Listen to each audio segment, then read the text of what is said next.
Britain के नए नवेले प्रधानमंत्री बने ऋषि सुनक हर तरफ चर्चा में छाए हुए हैं। उम्मीद थी कि ये खुशखबरी सितंबर महीने में मिल जाएगी, लेकिन देर आए दुरुस्त आए। लिज ट्रस के अपने पद से इस्तीफा देने के बाद से ही ऋषि सुनक पीएम पद के लिए प्रबल दावेदार माने जा रहे थे और अब हुआ भी ऐसा ही। दिवाली के खास मौके पर ऐलान हो गया कि ऋषि सुनक ब्रिटेन के अगले प्रधानमंत्री होंगे।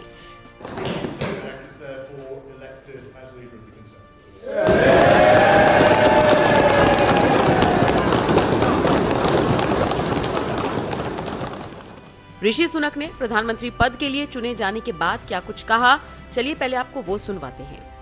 I'd like to pay tribute to Liz Truss for her dedicated public service to the country. She has led with dignity and grace through a time of great change and under exceptionally difficult circumstances, both at home and abroad.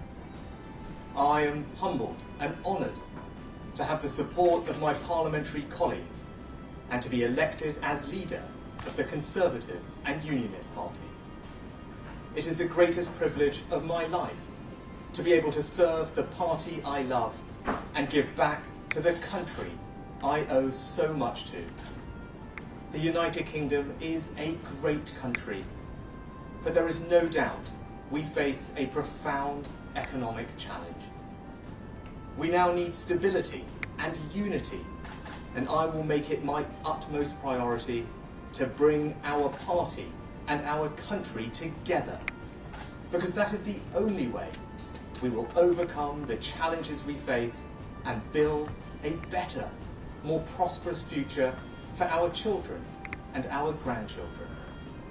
I pledge that I will serve you with integrity and humility, and I will work day in, day out to deliver for the British.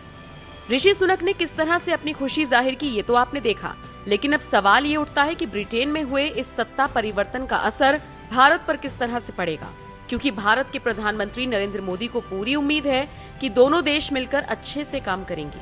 लेकिन क्या ऋषि सुनक भी ऐसा ही सोचते हैं? बड़ा सवाल है। अब इसी कड़ी में आज हम आपको बताने जा रहे हैं कि कैसे ऋषि सुनक भारत के लिए फायदेमंद साबित हो सकते हैं। देखिए, इसमें कोई दो राय नहीं कि ऋषि सुनक दिलो दिमाग से भारतीय हैं। चूंकि वो भारतीय मूल के हैं, तो ऐसे में भारतीयता उनके कण कण में बसी हुई है और गाहे बगाहे इसका उदाहरण पेश होता भी रहा है। ऋषि सुनक भले ही विदेश में रहते हों, लेकिन अपने संस्कारों को नहीं भूले। ऋषि सुनक आज भी हर रविवार को मंदिर जाते हैं। भगवान में उनकी गहरी आस्था है। इतना ही नहीं, भारत के प्रति उनका नरम रुख अक्सर देखने को मिलता रहा है। तो ऐसे में जब देश के प्रधानमंत्री मोदी ने उम्मीद जताई है कि दोनों देश मिलकर अच्छे से काम कर सकते हैं, तो हो सकता है ऋषि सुनक भी इस बात पर सहमत हो और भारत के लिए फायदेमंद साबित हो। यूं तो ऐसे कई मौके आए जब सुनक की भारतीयता दिखाई दी और उन्होंने ये जाहिर किया कि उनके दिल में भारत ही बसता है। एक कार्यक्रम के दौरान उन्होंने अपने संबोधन की शुरुआत में कहा था, नमस्ते, सलाम, केम छो, किड्डा। ये जो पारंपरिक अभिवादन के शब्दों को उन्होंने चुना था, इसी ने बयां कर दिया था कि भारतीयता कैसे उनमें कूट कूट कर बसी है। इतना ही नहीं, अपने भाषण में उन्होंने ये भी कहा था, आप सब मेरा परिवार हो।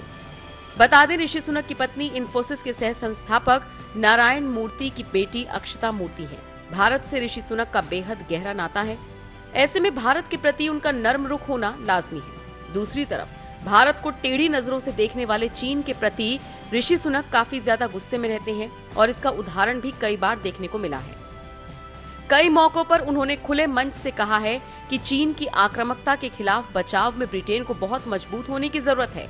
उन्होंने ये भी कहा, चीन और चाइनीज कम्युनिस्ट पार्टी हमारी आर्थिक और राष्ट्रीय सुरक्षा के लिए सबसे बड़ा खतरा है, जिसका सामना देश ने लंबे वक्त तक किया है और हमें इसके लिए जीवित रहने की आवश्यकता है। देखा जाए तो चीन के प्रति जो कड़क रवैया है ऋषि सुनक का, वो प्रधानमंत्री बनने के बाद और ज्यादा कड़क हो सकता है और इसका सीधा सीधा फायदा भारत को होगा और यही वजह है कि दोनों देशों के रिश्ते मजबूत होंगे। आपको यहाँ पर बताते चलें कि देश के प्रधानमंत्री नरेंद्र मोदी ने जब ऋषि सुनक को प्रधानमंत्री बनने की शुभकामनाएं दी, तो उसी के साथ उन्होंने ट्वीट करते हुए लिखा था, ऋषि सुनक को हार्दिक बधाई, क्योंकि आप ब्रिटेन के प्रधानमंत्री बनने वाले हैं। मैं वैश्विक मुद्दों पर एक साथ मिलकर काम करने और रोड मैप 2030 को लागू करने के लिए उत्सुक हूँ। ब्रिटिश भारतीयों के जीवन सेतु को दिवाली की विशेष शुभकामनाएं। हमने ऐतिहासिक संबंधों को आधुनिक साझेदारी में बदला है। देखा जाए तो ब्रिटेन और भारत दोनों देशों के प्रधानमंत्री एक दूसरे के प्रति नरम रुख रखते हैं और इसका फायदा दोनों देशों को होने के आसार हैं। अब आप बताइए, इस पूरी खबर को आप किस तरह से देखते हैं?